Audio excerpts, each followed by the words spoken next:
No, it's okay. Because I might be able to do it myself. I just gotta get that first knot really tight. And then, I mean, what it's doing is it's just training it to go back and grow along. You can't really see the fucking thing. Alright, guys.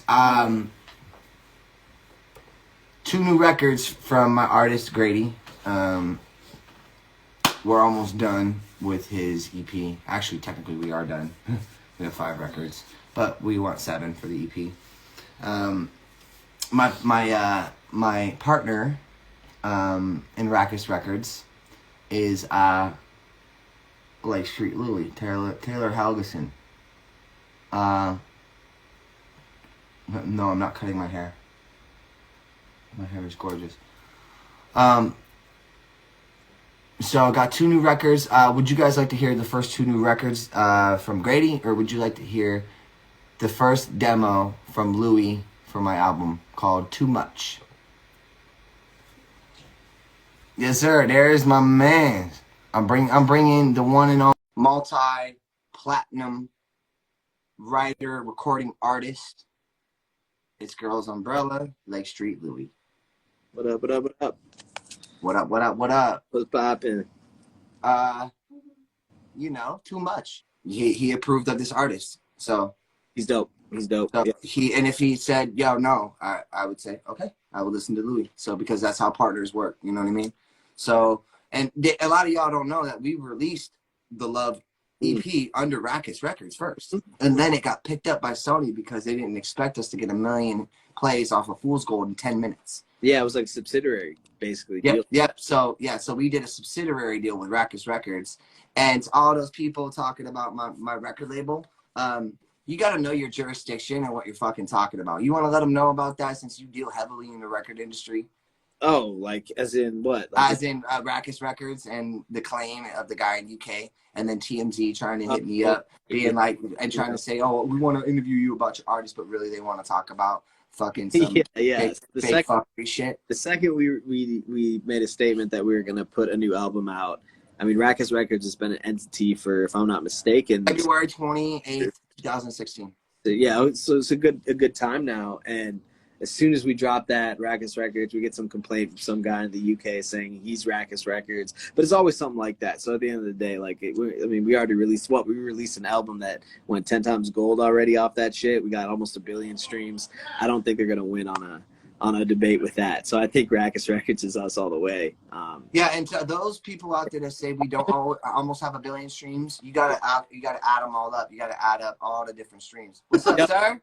By the way, that I've been telling you about, who my label CEO. What up, baby? How are you?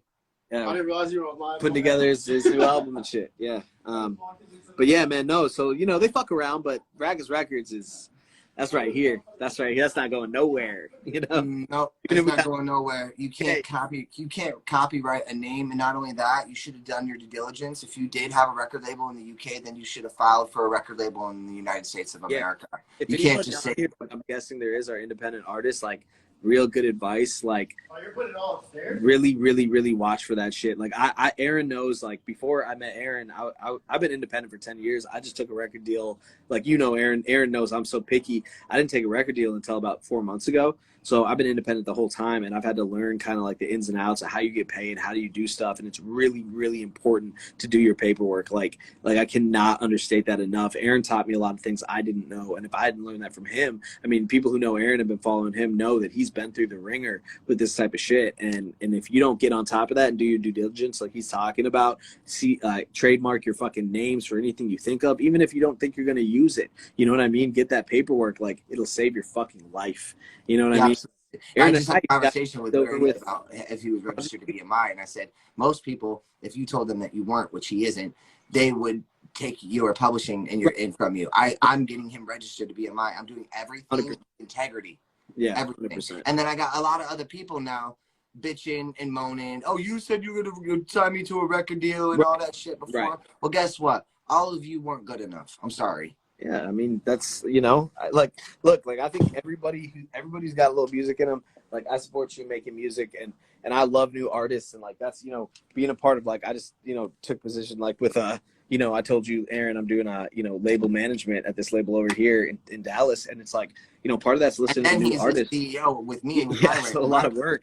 But the thing about that is, you know, it's something you have or you don't. And I'm not saying it can't be learned and practiced, but, you know, when you get people that, you know, spend 50% of their time doing music and expect to get 100% results, it doesn't work out, you know, and they feel some type of way. At the end of the day, like, you got to give your all to this shit. I mean, when we wrote the Love album, for example, we were locked in a room for a good 6 months.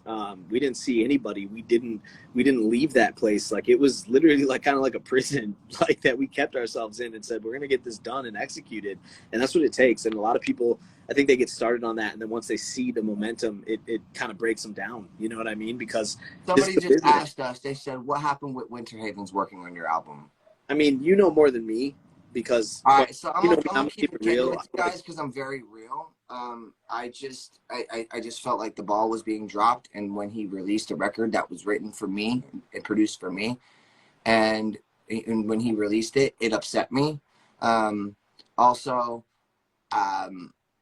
you know, the formula that was created with Louis and I, that Louis put most of the, you know, nutrients in this formula.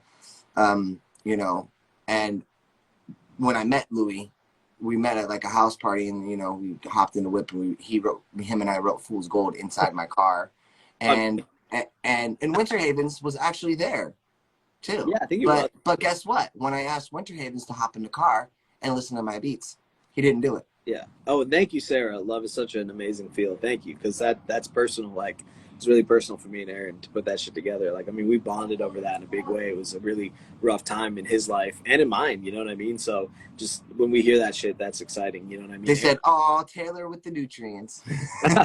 Well, yeah. I mean, what do you want to grow your weed with just regular water? Do you want to do pH balance? Right. Like, you know, Right. I want my shit grown with pH balance. You know, Facts. like, and so, you know, we've already got Ring Ring, so that's gonna be on the album. God, Ring. We've already got Too Much, and that's not saying that the records that Brian did, that some of them can make the record. Yeah. Because we got some dope tracks from him. I want to be clear. You know, Brian is a very talented artist. Winter is a very talented artist. I'm never going to take that away from a person. Whatever happened between him and Aaron knows I keep it 100. I keep it a buck. If it don't have nothing to do with me, it don't have nothing to do with me. I'm going to ride with my homie, though. But at the end of the day, I don't want to take that away from him. Winters is an incredibly talented artist, and I think Aaron's completely right. I mean, I heard some records that were pitched that I genuinely, I mean, I hit the dude up myself. I told you, Aaron, and I said, yo, these are dope, man. And I just want to see the follow through. And I think that's what a lot of the artists lack, is the follow through. You know, it's like, it's one thing to make a record. It's a whole other thing to make a project and put it out and get it cracking. It's a whole thing, you know? And I think some people can't go that distance with it, or just someone told us that we lift each other up and we're good friends. We're not, we're brothers. Yeah. Like, we're brothers. We're not here to talk about Nick. We're not here to talk about Angel. That shit's over with. We're done with it. We don't, you know, but that's it, you know? That's it. Yeah, exactly. I'm just, you know, I'm not here to thank you to bash them, to talk about them. You know, our family is dealt with enough.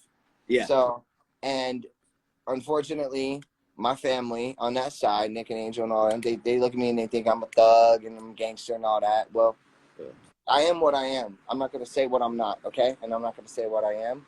But, like, I just hope one day that can be reconciled. If not, I have my own family. I got my own beautiful fiance here. That's the most important thing, is, like, you have your own family now. And that's and so does she. She's an only child with a stepsister, and her dad died when she was 15 and only has her mom in her life. She's going to have a whole new family, too. I don't even think she realizes that yet. Shout out to Mila. This girl likes Pyro. Don't forget about that one. That was a banger. Oh, shit. We have Pyro, too. We own that record. That's ours. That's so hard. That's ours. That's the last one we wrote together. We literally own that record. That's ours. The last one we wrote together. Yeah. Yeah. Just me and you. It's a really good record. I really like it. Just me and you. Man, when I heard that, bro, I hadn't heard that in like 3 blew my mind. I was like, what the fuck? We did that? Like, I couldn't even believe it. I hadn't heard it in 3 years. Like, I forgot it existed. It's already mixed and mastered by Andrew Wepper and Gene Vermont. So happy you, like, fucking A.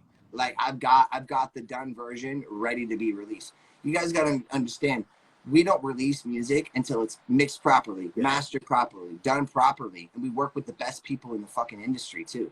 So Yeah, I mean, we're no little chop shops, as you see. You know, we got. I'll show you guys the studio. We're not fucking around over here. Like, no, we don't serious. fuck around. We put all of our Serious money. business, very serious shit. Let me see. Ring, ring, it's a night ting. How you do that? So exciting. Oh yeah.